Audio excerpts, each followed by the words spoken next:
Hi, this is Sally Wood for Be Inspired, and today I'm going to be starting this poor little thing.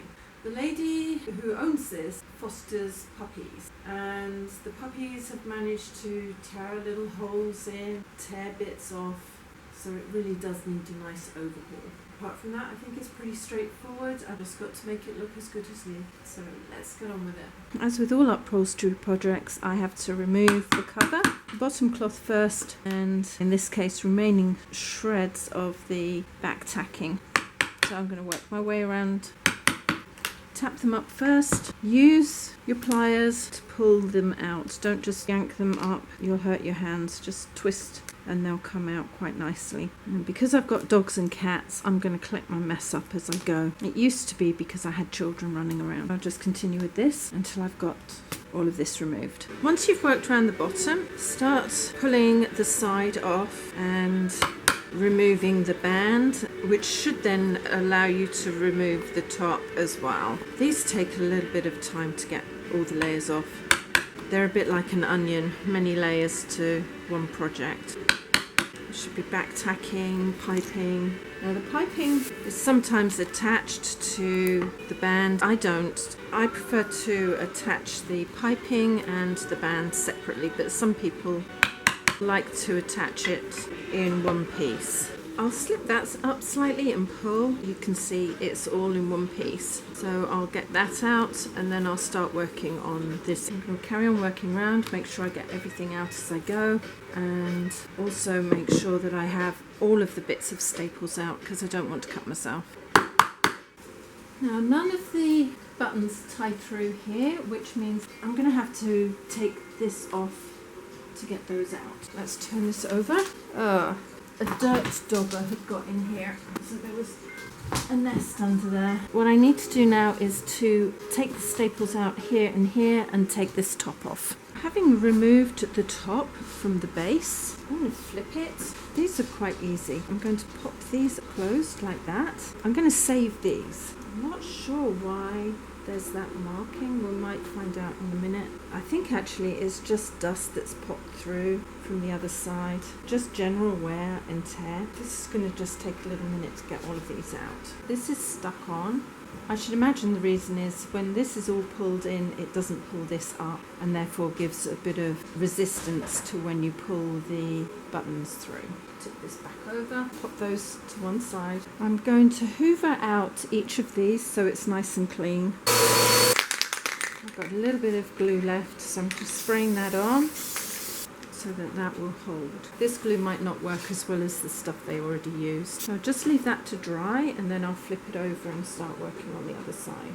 This has quite a big pattern on. The main big parts are on the outside, so I've decided to put this poppy, I think they're poppies, some of them are poppies, more or less in the centre. I've folded the width of the fabric and that is about the centre. I have looked at the padding on top and it's still got a lot of bounce still left in it, so I'm going to leave that on there. I will, however, build up some little areas that I feel are a little bit down, and when I get here I'm going to find something to fill in there. I think I like the placement of this. It's all going to be coming up anyway when the buttons are being put in. I will cut some of this off and make the buttons up. I'm going to put a pin where I want the centre, and then I'm going to put a pin out from the centre. Now these aren't the finished marks.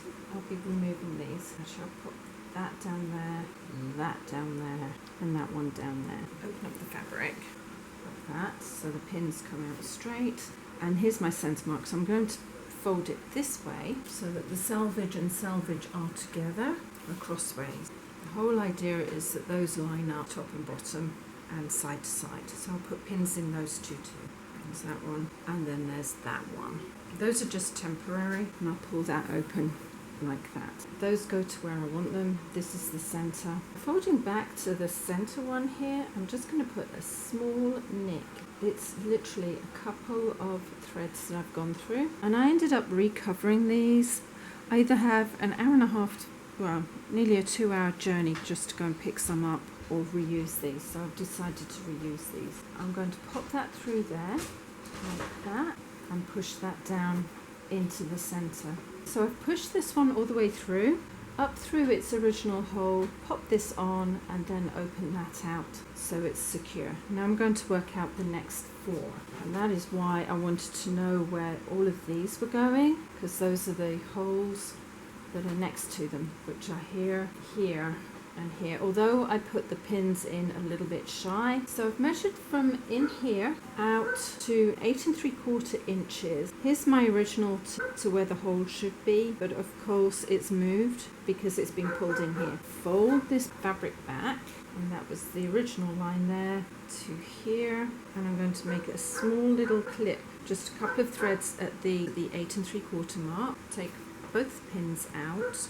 There it is there. The button I'm going to push through like this, through that hole, and then I'm going to drop it down into this here and turn this over. Before I finish putting that in, I'm going to pin it like this, which is the line from the center through here and all the way out to the side, so that when I pull it in, it will go evenly here. Now to push this in, holding the 2 pieces together, twist that round. So these are awkward to get back in because they've already decided how they want to go. That's that one. Pinch it together, pop that down over both pieces like that, push it down, and then open it to where it was opened before. Now I'm going to flip it, and there's a little bit of a crease there going to the center.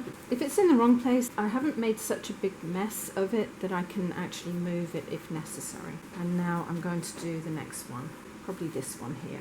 Again, I'm going to measure from the top of that button. This is the line I want, down here into here. This mark here, 8 3/4, I'm going to put another pin there just to mark it. Put that there like that, pull that through that mark here to here, which is there, and I'm going to just, actually I'm going to move this pin because it's a little bit on where I want it to be cut. Mark it there, cut my couple of stitches, move this pin, I hope I cut it. Sometimes you don't cut what you think you have. Oh yeah, there it is. I can see it from this side. I just didn't go all the way through to the other. So a little bit more. Put my finger there so I mark it. Pop this through like I've already done 2 previous times. Pop it down through the hole. Before I start messing with this, I'm going to see if I can pre-organise my pleat like that. It might go in that way, I don't know, until I've got everything in. Once you've got that, tip it all over. It's nice being a lightweight project. Squeeze the pieces together. Well, that's the theory anyway. Like that. Pull it tight and pop this over the top again, and then work your way to the next outer ones. I did decide to put padding over it. I'm just going to cut it down to size. Cut in for the centre. Here's the next one. So I'm just going to cut in like that on that one and on this one. Just the main ones to start off with. I found putting this on that these were just not looking as good and plump as I wanted them. So I'm just going to pop that one down in there, that one down in there, that one down in the centre, and then start pulling them in. Sometimes you need to add to it, and I didn't realise how flat this was. So that was my mistake. I didn't have a whole sheet, so I ended up having to buy the Dacron for quilting. When you've lined it up, it is so contrary. Push it down into the hole. Make sure your other ones line up to where they need to go. It's easier to have them lined up than to try to line them up afterwards. Push that on down, twist it over, re-pinch both bits together like that. Push it hard down in the center and pop the disc over it, and then open it out. Make sure it's as flat as you can make it. Now I'm going to do these four. That already looks better. Now I had measured 8 3/4 out in all 4 directions, so I'm going to line that up, or at least try. That's the next one. Pull that out. My 8 3/4 is there, and I'll get the button to go in. Pinch the button metal together so they go through the hole without tearing it, all the way through the hole that you've cut, and then pinch it as you push it through underneath, like that. Push that hard down and get the disc on. Sometimes you need to push it up from underneath. There we go. Push that down, open that up, and then work to the next one. Oh, that kind of looks better. Hopefully that will work. Once you've got the first 5 in, to put back over, straighten all of that out. See if you can decide which way you want these to go. You need the folds going in the same way, all to the right or all to the left, whichever works. This one seems to want to go this way. I'm going to wriggle these ones until they all go in the same way. They will change a bit because I've got the next ones to put in. Should take some of this loose fabric up. Push around the buttons and then pull the fabric around under the button, because the button is the bit that holds it in place. I've got a little bit too much fabric caught under there, so by doing that I can pull it out and it will look a little bit neater than if I leave it under there. So next ones are these ones here, which are the cross section here, here and here. So I'm going to measure from in here into here as far as I can, which takes it to 12 inches. So I'll bring this out and measure 12. I'm going to push that back in, bring that up with there, pop a pin in to there. I'm going to just double check that that is at 12. So if I move that in to the 12 inch there, that should bring it in nicely. It looks like it's on the crosshairs from here and here, so I'm going to just pop that over the back like I did for the other ones before I change my mind. There we are. Put a little clip in there, get my button, hook it through the hole like I have on the previous ones, and again pop it through the hole that I cut here through to the other side. Put the disc on and secure it, and then I'm going to do these next, and then I'll do the outside ones exactly the same way. Put these outside ones on, which create their own pattern, and as I pull it in I should be able to straighten some of these out so that it looks neater. I'm a little bit unhappy that the centre here didn't pull in any tighter, but that sometimes happens. So long as it's got the folds in all the right places, that's really the main thing. I did try pulling it out, but it just wouldn't. I think I needed a bit more padding under there than I gave it, that's all. Apart from that, I think it looks okay. Centered this over the frame. It hangs over about 1 inch on all sides. So with extra long staples, I'm going to push it over and secure it. As I turn it around, I'll secure it in various places just to hold it so it won't move. Start working it in. I'm going to put these 3 on this side, and then I'm going to put 3 on the other side and then slowly bring it in. So I've pulled in this side here, is put a small pleat in. I'm going to rework here so that that comes in. It's going to have 2 pleats on this side, and then I'm just going to pull it in as I go around just so it smooths out. I'm going to pull this one in this way, facing here. Just make it as smooth as you possibly can. I can alter this as I'm putting the band round in a minute.